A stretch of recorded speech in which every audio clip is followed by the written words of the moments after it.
আজ এত সুন্দর পার্টির জন্য।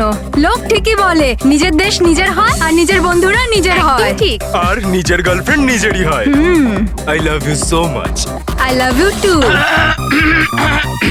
আচ্ছা প্রীতি, মানতে হবে আজকাল এমন রোমান্স কিন্তু দেখাই যায় না। গাইস, আমি কিছু ড্রিঙ্ক নিয়ে আসছি। ওকে। Hey, can I get you a drink? I mean, কি খাবেন আপনি? কেন? তুমি waiter? By the way, I'm Saurabh. আর আপনি? দেখো, যদি তুমি এই পৃথিবীর একটাই ছেলে হতে তবুও আমি তোমাকে ইন্টারেস্ট দেখাতাম না। তাই এই নামটাম জিজ্ঞেস করে টাইম ওয়েস্ট করো না। Hello hello,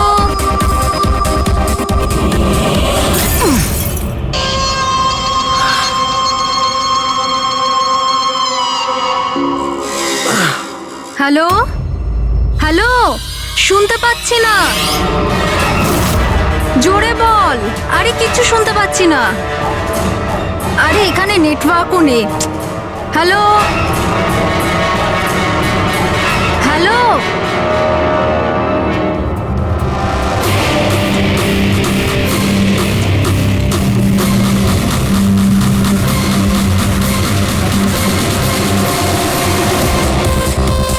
can you hear me? Tanisha, network কি করে চলে গেল?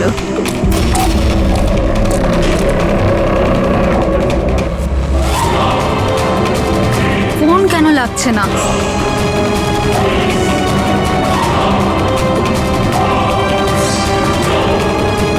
হ্যালো আয়েশা, আয়েশা তুই আমার কথা শুনতে পাচ্ছিস?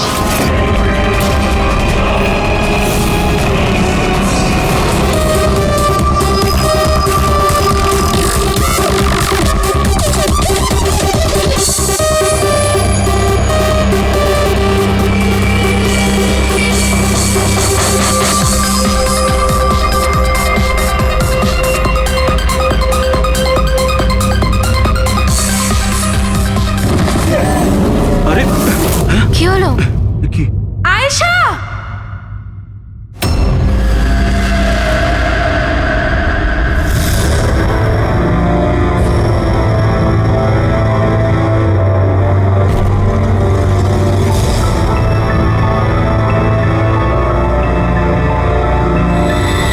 কি করে হলো এগুলো?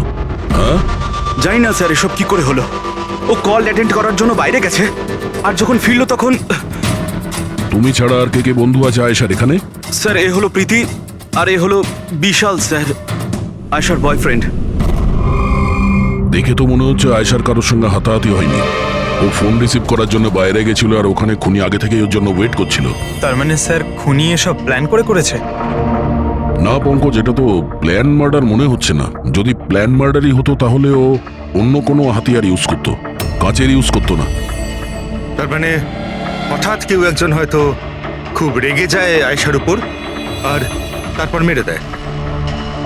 মনে হচ্ছে তো এরকমই ফ্রেডি। আয়েশার এখানে কারোর সঙ্গে ঝগড়া হয়েছিল? কোনো তর্ক বিতর্ক? হ্যাঁ, এরকম চুপ করে থাকলে কিন্তু কাজ হবে না। এই যে সিসিটিভি ক্যামেরা আছে, দেখলে সবই আমরা জানতে পারবো। সরি স্যার, সিসিটিভি ক্যামেরা কাজ করছে না। হোয়াট? সিসিটিভি কাজ করছে না? এত গাফিলতি? স্যার ওই কাল শেষের গানটার কারণে ধোয়ার জন্য হয়তো কোনো টেকনিক্যাল ফল্ট দেখা গেছে। আমি তাড়াতাড়ি ঠিক করব। তুমি তো তখন ঠিক করাবে যখন তোমার ক্লাব আবার খুলবে। কেস সলভ না হওয়া পর্যন্ত তোমাদের ক্লাব বন্ধ। স্যার আমার মনে হচ্ছে এই খুন সৌরভ করেছে। বড় লোকের বিগড়ে যাওয়া ছেলে। Hey, can I get you a drink? I mean, কি খাবেন আপনি? কেন? তুমি ওয়েটার? By the way, আমি সৌরভ। আর আপনি? দেখো, যদি তুমি এই পৃথিবীর একটাই ছেলে হতে তবুও আমি তোমাকে ইন্টারেস্ট দেখাতাম না। তাই এই নামটাম জিজ্ঞেস করে টাইম ওয়েস্ট করো না।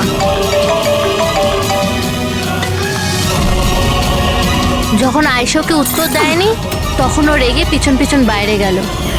সৌরভ কোথায়? স্যার ও তো নেই। তোমাকে বলেছিলাম না আমি, কেউ এই ক্লাব থেকে বাইরে যাবে না। স্যার যেতে দিইনি আমি। হয়তো ও অপরাধ করার পরেই পালিয়ে গেছে, আয়েশার ভেতরে আসার আগেই। এই আয়েশা আর সৌরভ বাইরে কোন দিকে গেছিল? স্যার ওইদিকে।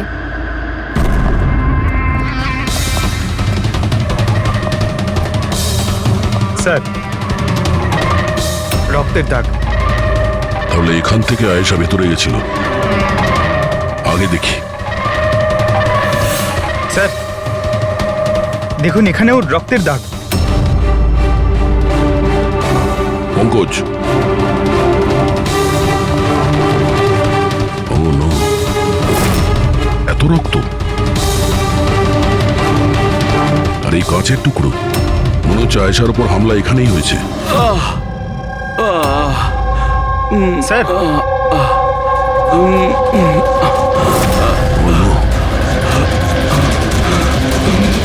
আচ্ছা এ সৌরভ নয় তো? এর পরিস্থিতি খুব খারাপ, অ্যাম্বুলেন্সকে ফোন করো। ক্লাবে এতগুলো লোকের মাঝখানে একটা মেয়ের খুন হয়ে গেল, মামসাদদের খুঁজে পাওয়া যাচ্ছে না। সিসিটিভি ক্যামেরা আছে কিন্তু কাজ করছে না। তার থেকেও বড় কথা, এখানে কেউ কিছু হতে দেখেনি। কি অদ্ভুত ব্যাপার না? আয়েশা এভাবে আমাকে ফেলে রেখে যেতে পারে না। আমাদের এখানে আসাই উচিত হয়নি। প্লিজ ডোন্ট ক্রাই, নিজেকে এভাবে দোষ দিও না। ডোন্ট ওয়ারি, সব ঠিক হয়ে যাবে। আপনার বান্ধবীর এখানে খুন হয়েছে, আর আপনার এই ব্যবহার? হ্যাঁ, এতক্ষণ ধরে এখানে যা হয়েছে তাতে মনে হচ্ছে যে খুনি এখানে আয়েশাকে মারার উদ্দেশ্য তো এসেছিল না, রেডি হয়ে আসেনি। এখানেই ক্লাবে এমন কিছু হয়েছে যার জন্য ও রেগে গিয়েছিল, আর তাই ও আয়েশাকে খুন করে দিয়েছে, আর তার সাথে সৌরভের ওপরও হামলা করেছে। আমার মনে হচ্ছে যে ওই খুনি আপনাদের মধ্যে কেউ একজন। ফ্রেডি, পঙ্কজ, এখানে যত লোক আছে তাদের সবার ডিটেলস নাও। মাফ করবেন রাইমা, আমি নিজের দিক থেকে অনেক চেষ্টা করেছি, কিন্তু এখন এর থেকে বেশি সাহায্য আর করতে পারবো না। ইটস ওকে ডক্টর, আপনার যা করার ছিল আপনি সবকিছু করেছেন, আর আমরা এর বেশি আর কি করতে পারি?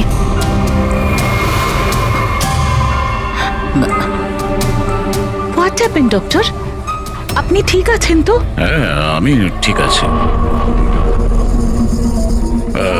আমার একটা অস্বস্তি হচ্ছে। Excuse me. কোথায় যাচ্ছেন আপনি? আমি ওয়াশরুম থেকে আসছি। তানিশা, আয়েশার মৃত্যুর আগে তোমার সাথে ওর ফোনে কথা হয়েছিল তাই না? আচ্ছা, ওই ফোন কলের ব্যাপারে আমাদের কিছু ডিটেলে বলতে পারবে? স্যার, ডিস্কোতে খুব জোরে মিউজিক বাজছিল বলে আমি বেশি কিছু শুনতে পাইনি। হ্যাঁ, কিন্তু আমি ওকে এটা বলতে শুনেছিলাম, কি হয়েছে বলো না, কি হয়েছে? তোমার কি খুব কষ্ট হচ্ছে? ডাক্তারের কাছে নিয়ে যাব? এটা তুমি কি করছো? মানে আয়েশা এইসব কথা ওই খুনির সঙ্গে বলছিল? স্যার, এর থেকেও বেশি অবাক হওয়ার বিষয় এটাই যে আয়েশার খুনি ওকে বলছিল এখান থেকে পালিয়ে যেতে। আশ্চর্য ব্যাপার, খুনি আয়েশাকে পালিয়ে যেতে বলছিল অথচ আয়েশা খুনির চিন্তা করছিল। আচ্ছা, তুমি একটা কথা বলো তো, তুমি ওই ভয়েসটা চিনতে পারবে যার সাথে আয়েশা কথা বলছিল? না স্যার। স্যার কিন্তু খুনি যখন আয়েশার ব্যাপারে এত চিন্তা করছে তাহলে ওকে মারলই বা কেন? সেটাই তো, খুনি ভিকটিমের চিন্তা করছিল আর ভিকটিম খুনির চিন্তা করছিল।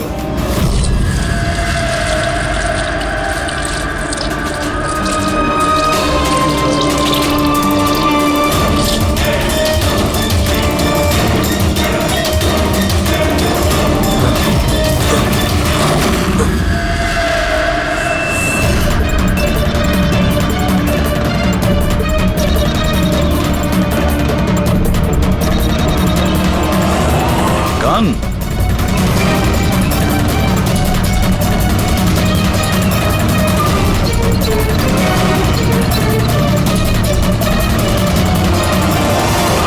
স্যার, ওর যেখানে গুলি লেগেছে সেটা ছাড়া ওর শরীরে আর কোথাও আঘাতের চিহ্ন নেই। মনে হচ্ছে খুনি হঠাৎ এখানে এসে ওর উপরে গুলি চালিয়ে দিয়েছে। এরকম হতেই পারে। এই দেখো, এখানেও রক্ত। একটা কথা বুঝতে পারছি না স্যার, খুনি গানটা এখানে ফেলে রেখে গেল কেন? ও তো নিজের সঙ্গে গানটাকে নিয়েও যেতে পারত। সেটাই তো আশ্চর্য ব্যাপার যে খুনি এই গানটা এখানে এই ক্রাইম স্পটে কেন রেখে গেছে?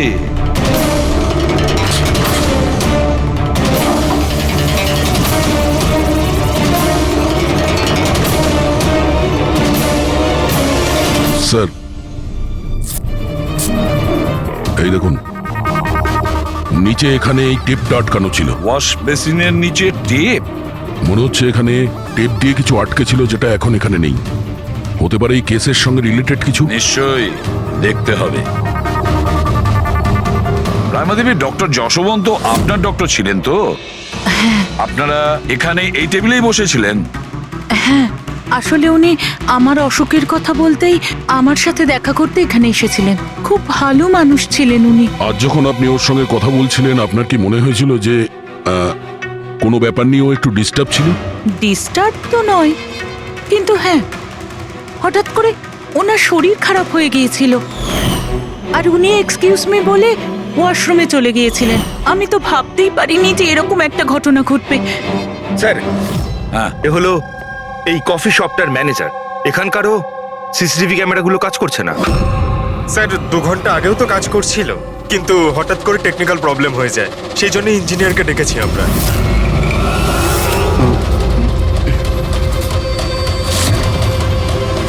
এই, একটু দাঁড়াও, এখানে এসো। হ্যালো স্যার, কেমন আছেন? আমার অবস্থা ছাড়ো, নিজেরটা বলো। তোমরা দুজনে এখানে কি করছো? এমনি ঘুরতে এসেছিলাম। কফি শপে ঘুরতে এসেছিলে? কাল রাত্রে তোমার বান্ধবীর খুন হয়ে গেছে। তোমার দ্বিতীয় বন্ধুর কেঁদে কেঁদে অবস্থা খারাপ, আর তোমরা দুজনে এখানে এই কফি শপে আড্ডা মারতে এসছো। এখানেও একটা খুন হয়েছে। বিষয়টা কাকতালীয়, তাই না? সত্যি কাকতালীয়ই বটে, কারণ আমরা তো জানি না ডক্টর যশবন্ত কে। হ্যালো, ওকে বিউরোতে নিয়ে এসো। ওকে ওকে ওকে ওকে ওকে, থ্যাংক ইউ ভেরি মাচ।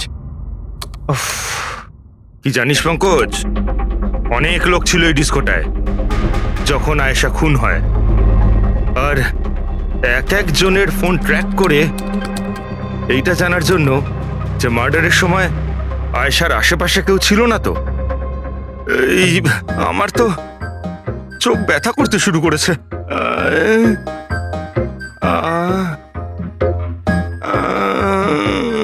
আরে স্যালাডগুলো চোখে লাগানো বন্ধ করুন ফ্রেডি স্যার। আরো কত লোকের নাম্বার ট্রাই করতে হবে, কাজ করুন। ভগবান। সৌরভ, এখন তোমার শরীর কেমন? শরীরের আঘাত না হয় আজ নয় কাল ঠিক হয়েই যাবে স্যার, কিন্তু যা আমি ওই দিন দেখলাম সেটা হয়তো সারা জীবন কোনোদিনও ভুলতে পারবো না আমি। না আমি ওই পাবে যেতাম, আর না আমি আয়েশার চিৎকার শুনতে পেতাম। কিন্তু আয়েশার পিছন পিছন তো তুমি গিয়েছিলে, ও তোমার সঙ্গে ভালো করে কথা বলেনি সেই জন্য। এই কথাটা সত্যি স্যার যে আমি আয়েশার পেছনে গিয়েছিলাম, কিন্তু আমি যখন ওকে ড্রিঙ্ক অফার করলাম ও বারণ করে দিল স্যার। ইনফ্যাক্ট ও আমার ইনসাল্টও করলো স্যার। তাই আমার খুব খারাপ লেগেছিল স্যার, আর তাই আমি ওর পিছু নিয়েছিলাম। ও মাই গড, কে করলো এইসব কিছু? চলো তোমাকে আমি হসপিটালে নিয়ে যাই। হেই দাঁড়াও, আরে দাঁড়াও। আর তারপরে?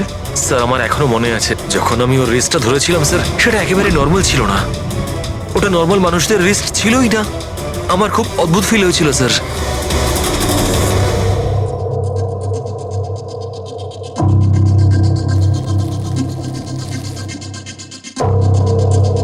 তাহলে আপনি বলছেন ডক্টর সালুকে যে এই বন্দুকের ওপর কিছু চটচটে লেগে আছে? হ্যাঁ, ওই চটচটে জিনিসটা রাবারের মতো, ওই যেমন সেলোটেপে হয় না, ওই রকম। সেলোটেপ গান? ও, তাহলে খুনি আগে থেকেই ওয়াশ বেসিনের নিচে গানটাকে লুকিয়ে রেখেছিল। তাহলে এই মার্ডার একটা প্ল্যান মার্ডার ছিল। হ্যাঁ, কিন্তু এই বন্দুকটা যেটা দিয়ে ভিকটিমকে খুন করা হয়েছে, আর এই কাঁচ যেটা দিয়ে আয়েশাকে খুন করা হয়েছে, এই দুটোতেই কোনো ফিঙ্গারপ্রিন্টস পাওয়া যায়নি। কিন্তু ভাই, এই কাঁচটার টুকরোর ওপর একটা বিশেষ ধরনের কেমিক্যাল লেগে আছে, যেমন ধরো প্লাস্টিক কেমিক্যাল। এখন কেন লাগানো ছিল, কি লাগানো ছিল সেটা জানতে হবে, কিন্তু এই দুটো কেমিক্যালই এই বন্দুকটাতেও লেগে আছে, দুটোতেই। ডক্টর সালুকে, আপনি তো বলছিলেন এই গানের মধ্যে ওই সেলোটেপের গাম লেগেছিল। সেটা তো ছিলই, তাছাড়া কেমিক্যালও আছে। ওটা ছাড়া এই কেমিক্যালও আছে? তার মানে এই দুটো মার্ডার, এদের দুটোর মধ্যে কোনো কানেকশন আছে? আর জুবিন আর প্রীতির ওই ক্রাইম সিনে থাকা কোনো কাকতালীয় ছিল না? একদম, তুমি একদম ঠিক বলছো দয়া। তোমার কথা আরো একটা জিনিস প্রমাণ করছে, এই দুটো লাশের উপরই আমি তেলের মতো ফেরোমন পেয়েছি। ফেরোমনস মানে ওই কেমিক্যাল যার থেকে গন্ধ আসে? হ্যাঁ, এই দুটো ভিকটিমেরই এদের দুজনের লাশের মধ্যে একই রকম গন্ধ। একটা ব্যাপার পরিষ্কার, হয়তো দুজনে একই রকম পারফিউম লাগাতো, বা দুজনের খুন একজনই করেছে। জেনারেলি একজন মহিলা লেডিস পারফিউম লাগায়, আর একজন পুরুষ জেন্টস পারফিউম। কিন্তু এই দুজনেই একই রকমের পারফিউম লাগিয়েছে, চান্সটা একটু কম। তার মানে এই দুজনের খুনি একজনই। আয়েশার মৃত্যুর ব্যাপারে দুটো কথা জানা গেছে। এক, ওর বন্ধু তানিশা বলেছে, আর দ্বিতীয়টা সৌরভ বলেছে। তানিশার কথা অনুযায়ী যে খুনি আয়েশাকে ওই পাপ থেকে পালিয়ে যেতে বলেছিল। পৃথিবীতে এমন কোন খুনি আছে সে যাকে খুন করতে গেছে তাকেই সে বলছে যে তুমি এখান থেকে পালিয়ে যাও? তাহলে খুন করতে গিয়েছিল কেন? না না না না না না, গোলমাল আছে, নিশ্চয়ই কোনো গোলমাল আছে। আর স্যার ওই দ্বিতীয় কথা কোনটা? আর একটা কথা সৌরভ বলেছে। সৌরভ বলেছে যে খুনির কবজি কেমন যেন অদ্ভুত ছিল, সাধারণ মানুষের মতন ছিল না ওর কবজি। হয়তো কবজিতে রিস্ট ওয়াচ কিংবা ব্রেসলেট ছিল। ফেডরিক, বুদ্ধিটাকে একটু কাজে লাগাও, বুঝেছো? স্যার, হ্যাঁ? স্যার দুটো ক্রাইম সিনেই একটা নম্বর কমন। সেটা কার? আয়েশার বয়ফ্রেন্ড বিশালের স্যার। বিশাল? বিশাল? এই বিশালকে তো কফি শপে দেখাই যায়নি, তাহলে কফি শপে গেল?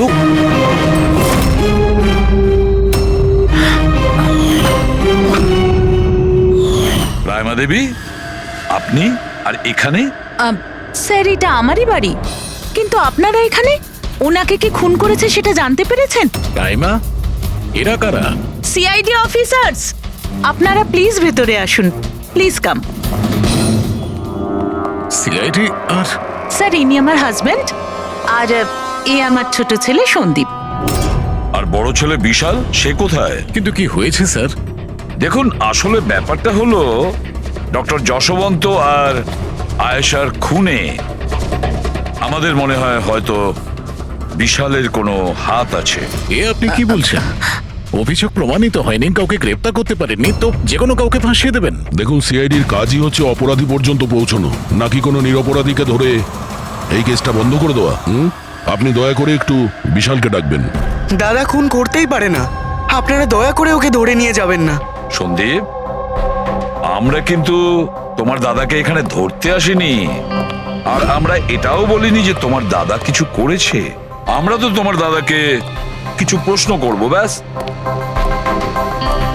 আপনারা আমাকে সন্দেহ করছেন? এক মিনিট বিশাল, তুমি ভেতরে যাও, আমি এই সিআইডির লোকেদের তোমায় বিরক্ত করতে দেবো না। দেখুন, সিআইডির কাজে বাধা দেওয়াও কিন্তু একটা অপরাধ, তাই প্লিজ আমাদের নিজেদের কাজ করতে দিন। বিশাল,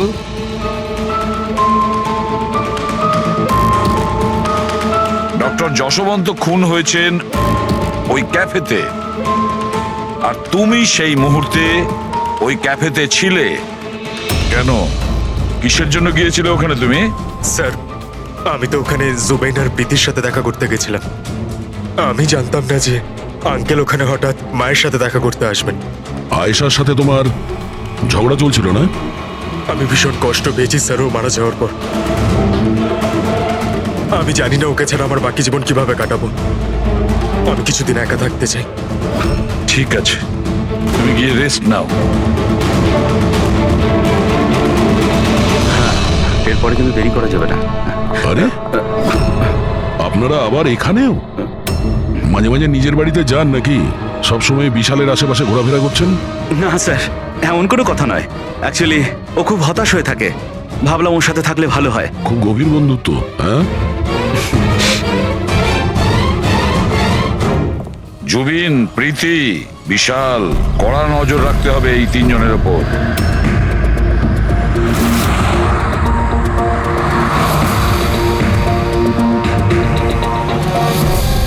তিনজনের বাড়িতে এমন ক্যামেরা ফিট করেছি না স্যার, একটা মাছি ঢুকলেও সব টের পেয়ে যাবো আমরা। তুই যাই বলিস, কাজের লোক, দুধওয়ালা আর সবজিওয়ালা এদের মাধ্যমে গোপন ক্যামেরা বসাবার আইডিয়াটা কিন্তু দারুণ ছিল। ভালো ছিল না? কিন্তু আমার ছিল না, দয়া স্যার ছিল। আচ্ছা, হ্যাঁ, আর উনি আমাদেরকে এখানে বসিয়ে দিয়েছেন যাতে আমরা এখানকার সিসিটিভি ফুটেজ চেক করতে পারি।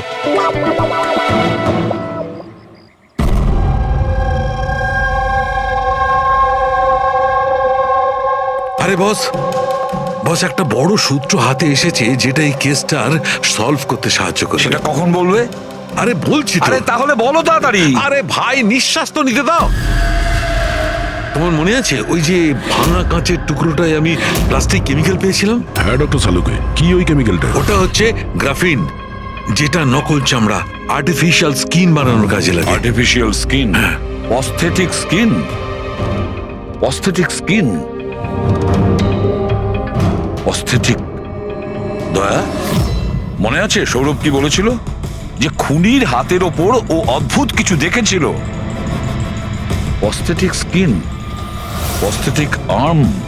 তাহলে কি এই খুন কোনো রোবটের মাধ্যমে হয়েছে? মানে খুনির ওইভাবে সাহায্য চাওয়া এটা তো নয় যে এই খুনটা আনইনটেনশনালি হয়েছে, না চাইতে? না দয়া, অনিচ্ছাকৃত খুন এভাবে হতে পারে না। আর রইল কথা রোবোটিক আর্মের। এই রোবোটিক আর্ম তো কারোর কথা মতোই চলতে পারে, তাই না? আচ্ছা সালুকে, এমন কোন লোক আছে যে এই রোবোটিক আর্ম বলো, অস্থেটিক আর্ম বলো বা রোবোটিক আর্ম বলো, এই সব কিছুর ব্যাপারে খুব ভালো রকম দখল আছে? হ্যাঁ আছে তো, ডক্টর জাসমিন। তাহলে দেখা করা যাক ওই ডক্টরের সঙ্গে।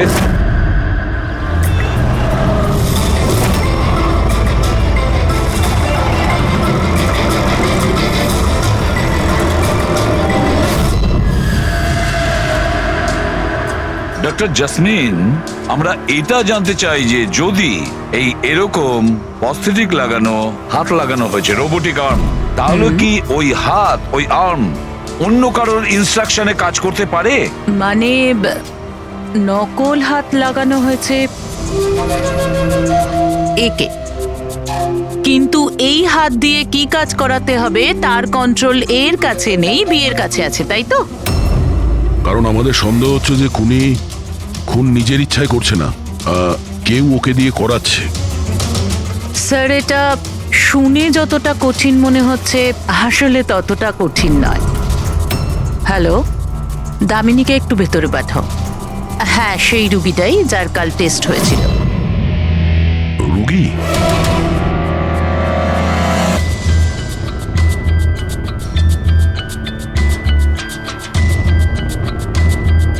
স্যার, দামিনীর ডান হাতটা ফ্যাক্টরিতে কাজ করার সময় মেশিনে কাটা পড়েছিল।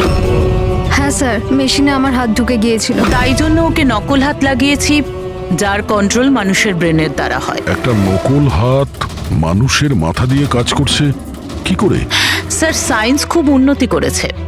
আসলে এই ধরনের নকল হাত সায়েন্সের একটা খুব বড় আবিষ্কার। এটাতে এক ধরনের চিপ আছে, মানে সফটওয়্যার, যেটা ব্রেনের দ্বারা কন্ট্রোল করা হচ্ছে। মানে মানুষের ওঠা বসা যেমনভাবে আসল হাত পা নাড়ানো যায়, সেইভাবেই এই নকল হাত পা নাড়ানো হয়, যেটা ব্রেন কন্ট্রোল করে। গ্রেট, বিজ্ঞান সত্যি অনেকটা এগিয়ে গেছে। সত্যি রোবোটিক আর্ম।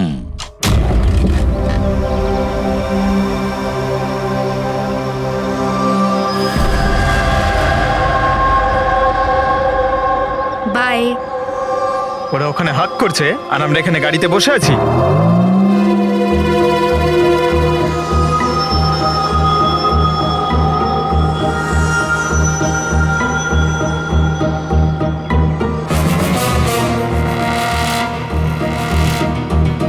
ফ্রেডি স্যার, এই বিশাল তো প্রীতির বাড়িতে যাচ্ছে।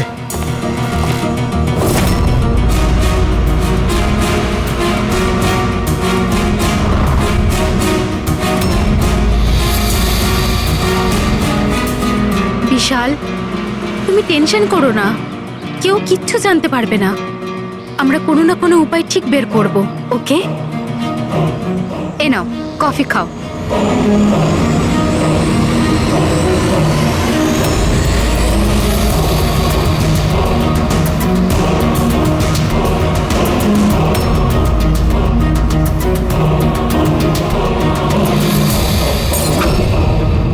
বিশাল, প্রীতি, আরে ওকে। প্রীতি পালাও।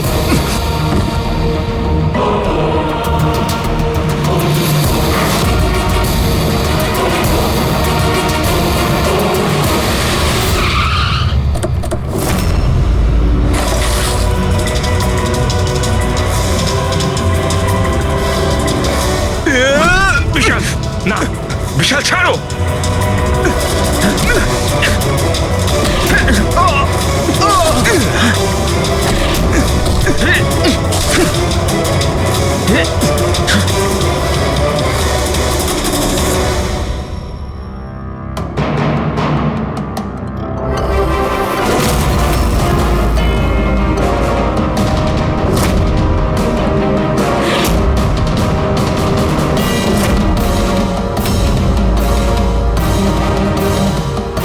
আমি স্বীকার করছি, আয়েশা আর ডক্টর আঙ্কেলকে খুন আমি করেছি স্যার।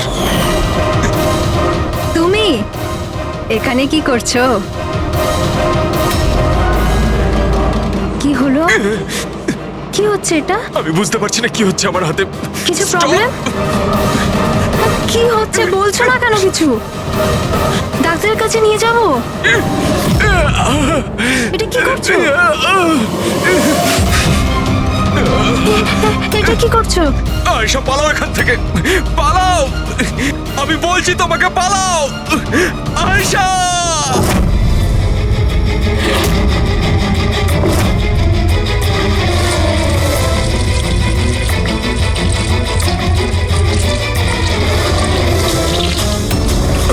ডক্টর পালিয়ে যাও এখান থেকে। কি করছো এগুলো? আমি কি করব স্যার? আমার নিজের হাতের উপরে কোনো কন্ট্রোল নেই। কি তোমার হাত তোমার কন্ট্রোলে থাকে না? এর মানেটা কি? জানি না, হঠাৎ করে মাঝে মাঝে কি হয়ে যায়। সেই কারণে তুমি আয়েশাকে ওখান থেকে চলে যেতে বলেছিলে? হ্যাঁ স্যার, আমি আয়েশাকে ওখান থেকে পালাতে বলেছিলাম। আয়েশা পালাও এখান থেকে, পালাও! আর আমি অনেকবার চেষ্টা করেছিলাম যাতে আমি ডক্টর আঙ্কেলের কোনো ক্ষতি না করি। ডক্টর, পালাও এখান থেকে তুমি। একটা কথা বলো, কেন গিয়েছিলে তুমি ওই ক্যাফেতে? আমি ওখানে ডক্টর আঙ্কেলের কাছে আমার হাত ঠিক করাতে গেছিলাম, আর জুবেইন, প্রীতি আমাকে সাহায্য করছিল, কারণ আমি আমার বাড়িতে বলতে পারতাম না যে আয়েশাকে আমি নিজের হাতে খুন করে দিয়েছি স্যার। আমি জানি স্যার, আমার কথায় বিশ্বাস করাটা খুবই কঠিন, কিন্তু সত্যি এটাই, খুন আমি নয়, বরং আমার হাত করেছে। ডক্টর জাসমিন, বিশাল যা যা বলছে সেটা সত্যি? আমি বলতে চাইছি যে এটা কি সম্ভব যে একটা রোবোটিক আর্ম নিজে থেকেই ডেভেলপ করে আর সেই কারণেই তার মনে হয়েছে যে খুন করা যেতে পারে? চান্সেস কম স্যার, কিন্তু হ্যাঁ, হাতের ভেতরে লাগানো এই চিপকে কেউ যদি হ্যাক করে তাহলে হতে পারে। কি প্রস্থেটিক হাতে লাগানো সফটওয়্যার হ্যাক করা যায়? হ্যাঁ দাদা, হ্যাক হতেই পারে, এটা পসিবল। যখন হ্যাকার এই নকল হাতের চিপ হ্যাক করে তখন এই নকল হাতটা তার ব্রেন দ্বারা কন্ট্রোল হয় না যার শরীরে এটা লাগানো আছে, বরং এই নকল হাতটা কন্ট্রোল হয় হ্যাকারের ব্রেন দ্বারা। তার মানে কেউ একজন বিশালের এই রোবোটিক আর্মের সফটওয়্যারটা হ্যাক করেছিল আর তারপরে ওকে দিয়ে খুন করায়। স্যার, এর থেকে ভালো তো আমি এক হাতেই আমার সারাটা জীবন কাটিয়ে দিই। যে হাতটা অন্যদের জীবন কেড়ে নিচ্ছে, এরকম হাত আমার চাই না স্যার। বিশাল, একটা কথা বলো, তোমার এই হাত তোমাকে বলছে যে সেই কাউকে মারতে চায়, তখন তুমি কি ভাবো? তখন তোমার মনের অবস্থা কি হয়? কি চলে তোমার মাথার ভেতরে? স্যার, 2-3 মিনিট সময় লাগে। আমি পুরোপুরি ভাবে চেষ্টা করি আমার হাতকে কন্ট্রোলে আনার, কিন্তু 2 মিনিট পর আমার হাতই জিতে যায় স্যার।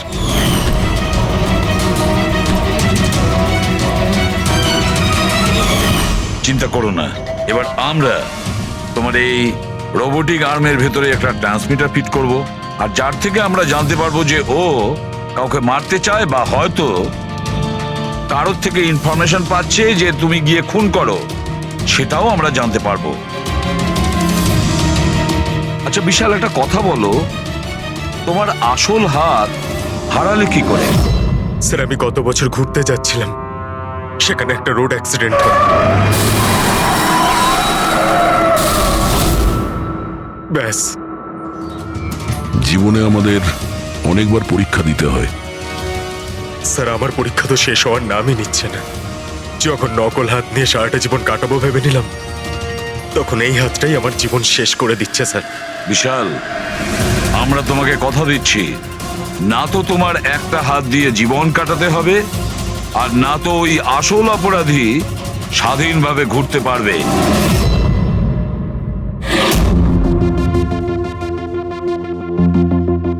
বিশাল, অপরাধী প্রথমে বিশালকে দিয়ে আয়েশাকে খুন করায়। আয়েশা, যাকে বিশাল খুব ভালোবাসতো, এরপরে খুন করায় ডক্টর যশবন্তকে, যে বিশালকে সাহায্য করত। এরপরে প্রাণ নিতে চেষ্টা করে প্রীতির, যে বিশালের বন্ধু ছিল। এরা প্রত্যেকেই হলো বিশালের শুভাকাঙ্ক্ষী, আর এরা প্রত্যেকে বিশালের আপনজন। সবাই বিশালের খুব কাছের মানুষ। তাহলে এই অপরাধী কে হতে পারে? কে সেই অপরাধী? এও তো কোনো কাছের মানুষ হতে পারে, বিশালের কোনো আপনজন। পঙ্কজ, বিশালের অ্যাক্সিডেন্টের পুরো ডিটেল আমার চাই, A to Z। Hello sir, আমি Jaspal. Computer expert? Yes sir. Computer hack করতে পারো? যত বড়ই কম্পিউটার হোক বা সার্ভার, এক তড়িতে হ্যাক করতে পারি। রোবোটিক আর্মের সিস্টেম হ্যাক করতে হবে, পারবে? নিশ্চয়ই স্যার, পারবো। এতে সবকিছু পেয়ে যাবে। হয়ে যাবে স্যার। আর এটার জন্য আমি ট্রেস রাউটিং এর ইউজ করব। সেটা আবার কি? হ্যাঁ স্যার, এই টেকনোলজিটার সাহায্যে বিশালের আশেপাশে প্রত্যেকটা কম্পিউটারকে আমি দেখতে পাবো। মূলত মেশিনের মধ্যে যে হোস্ট নেম আর অ্যাড্রেস থাকে সেটাকেই হ্যাক করতে হয়। আচ্ছা। আর ট্রেস রাউটিং এর সাহায্যে আমরা শহরের যে কোনো জায়গায় বসে থাকা যে কোনো হ্যাকারকে খুব ইজিলি খুঁজে বের করতে পারবো। ফ্যান্টাস্টিক। আর যে বিশালের রোবোটিক আর্মের সিস্টেম হ্যাক করেছে, এবার আমরা ওর সিস্টেমকে হ্যাক করব।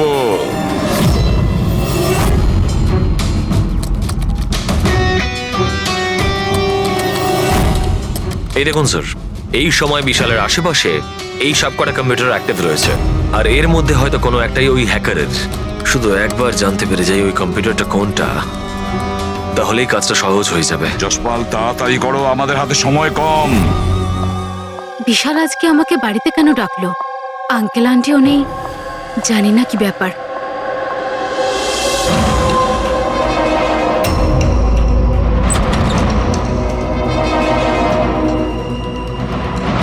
বিশাল, বিশাল। প্রীতি, তুমি জানো যে আমি তোমাকে মারার চেষ্টা করেছি, তবুও তুমি আমার কাছেই এলে। বিশাল, তুমি তো আমাকে ফোন করে এখানে ডাকলে। আমি? হ্যাঁ। আমি কখন ডেকেছি? তুমি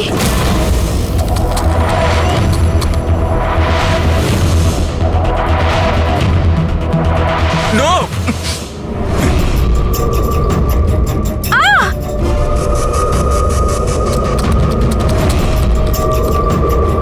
পালাও প্রীতি!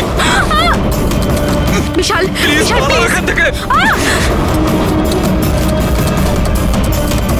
বিশাল please, Vishal, Vishal please.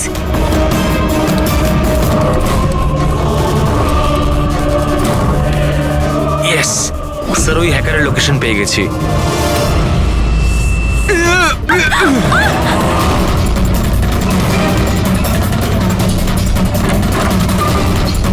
Sir আপনি এখানে কি করছেন? বিশাল প্লিজ।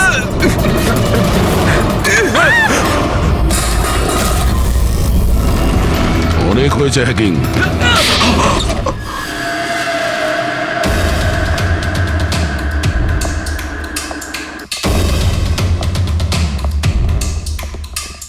আবার এসে গেলেন আপনারা। এবার এটা যেন বলবেন না যে ওকে আপনারা ধরতে এসেছেন। আগে না, আমরা বিশালকে ধরতে আসিনি, খুনিকে ধরতে এসেছি, যে এই মুহূর্তে এখানে উপস্থিত। উনি এখানে? কি বলছেন আপনি? আপনি আপনার মিথ্যে অভিযোগ কার ওপর লাগাবেন? মনন বাবু, গত বছর একটা গাড়ির অ্যাক্সিডেন্ট হয়েছিল খান্ডালাতে। 3 জন ছিল ওই গাড়িতে। 22 বছরের ছেলে বিশাল, 15 বছরের ছেলে সন্দীপ, আর 9 বছরের ছোট বাচ্চা সোনিয়া। গাড়ি বিশাল চালাচ্ছিল। গাড়ির অ্যাক্সিডেন্ট খুব সাংঘাতিক হয়েছিল। বাচ্চা মেয়ে সোনিয়া স্পট ডেড হয়ে গেছিল। আর আর সন্দীপ প্যারালাইজড হয়ে গেছিল। ও এখনো চলতে পারে না। এসব আপনি কি করে জানলেন আঙ্কেল? ওই অ্যাক্সিডেন্টে সব থেকে কম আঘাত লেগেছে বিশালের, তবে যে আঘাতটা লেগেছে সেটাও কম নয়। বিশালের নিজের হাতটা হারাতে হয়েছে। আর তাছাড়া বিশাল আপনার সৎ ছেলে, তাই না? স্যার, বিশাল আমার কাছে নিজের সন্তানের মতোই। আমি আপনাকে রিকোয়েস্ট করছি, আপনি বিশালকে আমার সৎ ছেলে বলবেন না। আই এম সরি মদন বাবু, যদি সব বাবা আপনার মতন ভাবতো তাহলে তো ভালোই হতো। যদি রায়মা দেবী এভাবে ভাবতেন। কি রায়মা দেবী? আচ্ছা, আপনার মনে অনেক রাগ জমে আছে, তাই না, বিশালের জন্য? কারণ বিশালের জন্য আপনি আপনার নিজের মেয়েকে হারিয়েছেন, আর আপনার নিজের ছেলে সারা জীবন চলাফেরা করতে পারবে না। আপনি কি বলতে চাইছেন? আমরা কি বলতে চাইছি ওটা এক্ষুনি জেনে যাবেন। পঙ্কজ,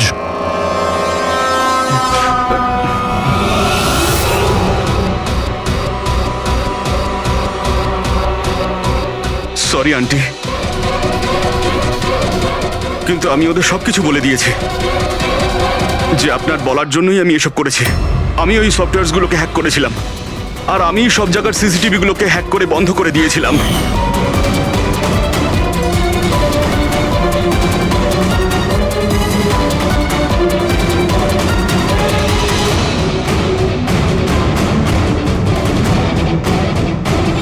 বিশালের থেকে প্রতিশোধ নেওয়ার জন্য আমি ওর গার্লফ্রেন্ডকে মেরেছিলাম। তারপরে ওই ডক্টরকে, যে বিশালকে হেল্প করতো, তারপর প্রীতির উপরে আক্রমণ। এসব করার জন্য আন্টি আমাকে অনেকগুলো টাকা দিয়েছিলেন।